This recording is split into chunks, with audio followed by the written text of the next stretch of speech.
The first thing Officer Mark Reynolds noticed were her eyes. They were wide, trembling, filled with a terror no 8-year-old should ever know. She came stumbling across the gas station lot barefoot, clutching a dirty stuffed rabbit to her chest like it was the only thing keeping her alive. Her hair was tangled, her face streaked with dirt, and she moved with the desperate urgency of someone who had been running for her life. "Please," she gasped, grabbing at the sleeve of his uniform with surprising strength. "Don't let him find me." To support this channel, kindly like and hit the subscribe button for more thrilling content. Mark's breath caught. He crouched down instinctively, scanning the dark edges of the parking lot, half expecting a shadowy figure to emerge from the trees. His first thought was that this might be a domestic situation, a runaway child, maybe a custody dispute gone wrong. But when he looked into her eyes, he knew this was something darker. "What's your name, sweetheart?" he asked gently. The girl clutched the rabbit tighter. "Emily." "All right, Emily. You're safe now. Who are you running from?" She looked over her shoulder again, then leaned in close to whisper something directly in his ear. Her voice was so quiet he almost didn't hear it. But when the words sank in, his blood ran cold.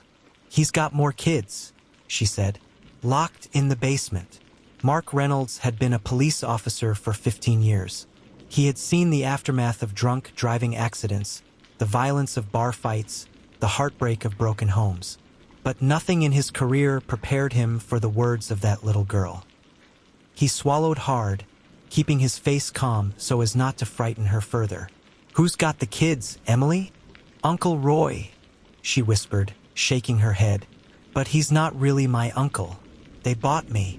The word "bought" hit Mark like a hammer. He gently guided Emily toward his patrol car, placing her inside, locking the doors for her safety. As she sat trembling in the back seat, her stuffed rabbit gripped so tightly it looked like she might tear it in half, he began to piece together the nightmare unfolding before him. This wasn't just a case of a lost child. This was a trafficking case. And if Emily was right, there were more victims, possibly fighting for their lives right now. Within minutes, Mark was on the radio to dispatch. He requested backup and, though it was highly unusual, demanded the FBI be brought in immediately. "Why the FBI?" his dispatcher asked. Mark's voice was steady but grave. "Because we're not dealing with one child. We're dealing with many." That night, Emily shared what she could. She described a large white house with black shutters at the edge of the woods. She described the smell of the basement, the crying of other children echoing in the dark. She described a man who called himself Uncle Roy. And then she said something that made Mark's stomach twist. "Some of them, they don't wake up anymore." By dawn, the FBI was on site. The farmhouse sat at the end of Old Mill Road, secluded, its paint peeling, its windows dark. Neighbors barely knew the man who lived there. They said he was quiet, kept to himself, paid cash at the hardware store. His name was Roy Henley. But according to Emily, Roy wasn't alone. "He has people who help him," she told the agents. "They wear masks. They come at night." At 4:12 a.m., the FBI moved in. A tactical team surrounded the house. The front door was breached, agents pouring inside with weapons drawn. The first floor was eerily normal. A neatly made bed, a humming refrigerator, a television still buzzing with static. But the basement told the true story. 7 small beds lined against the walls, chains bolted into concrete, toys scattered across the floor, broken and forgotten. And on the cement walls, in childish scrawl, were dozens of crayon drawings. Some showed sunny houses and smiling families. Others were darker. Stick figures behind bars, children with excess over their eyes. 2 children were found alive. Caleb, age 10, and Sarah, age 6. Both malnourished, both terrified. But beneath the dirt floor, forensic teams uncovered shallow graves. Small bones, hastily buried. The remains of 3 more children who hadn't survived. Emily had been telling the truth. The farmhouse gave up more secrets. Inside a locked cabinet, investigators found a ledger. It wasn't financial in the traditional sense. It was a list of names, some crossed out, others marked with dollar amounts. At the very bottom, in careful handwriting, was Emily's name. Beside it were 2 words, transfer Friday. She had escaped only days before she was to be moved, sold, somewhere else. But Emily had whispered something else to Mark that night at the gas station. Something he hadn't shared until now. He told me once, she said, her voice trembling, if I was bad, he'd take me to the barn. That's where the other kids go.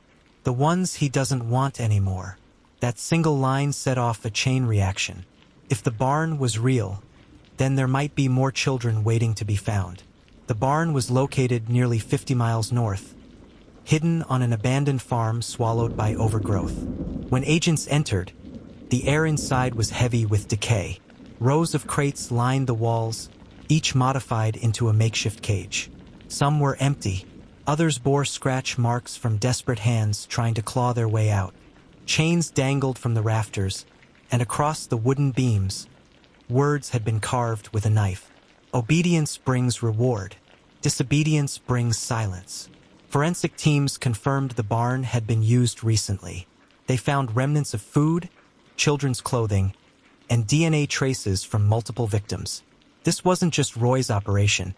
It was part of something much larger. Encrypted files from the farmhouse computer revealed connections to a trafficking network stretching across 3 states.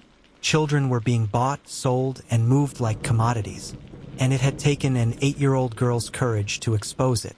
The manhunt for Roy Henley stretched 36 tense hours. He was finally caught in Ohio, attempting to cross state lines under a false identity.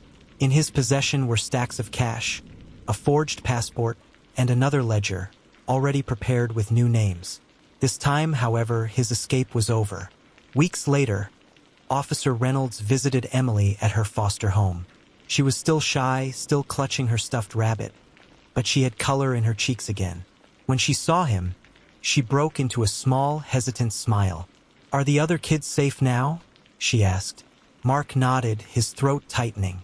"Because of you, Emily. Because you spoke up." She squeezed his hand. "Thank you for listening."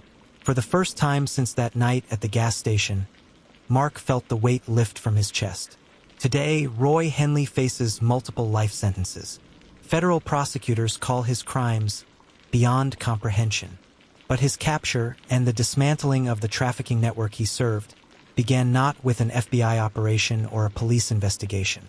It began with a barefoot little girl clutching a stuffed rabbit, who whispered the truth to the first person willing to listen. Her whisper saved lives. Her whisper exposed monsters hiding in plain sight. And it leaves one haunting question behind. How many other children are still out there, whispering for help, waiting for someone to listen? Thanks for watching.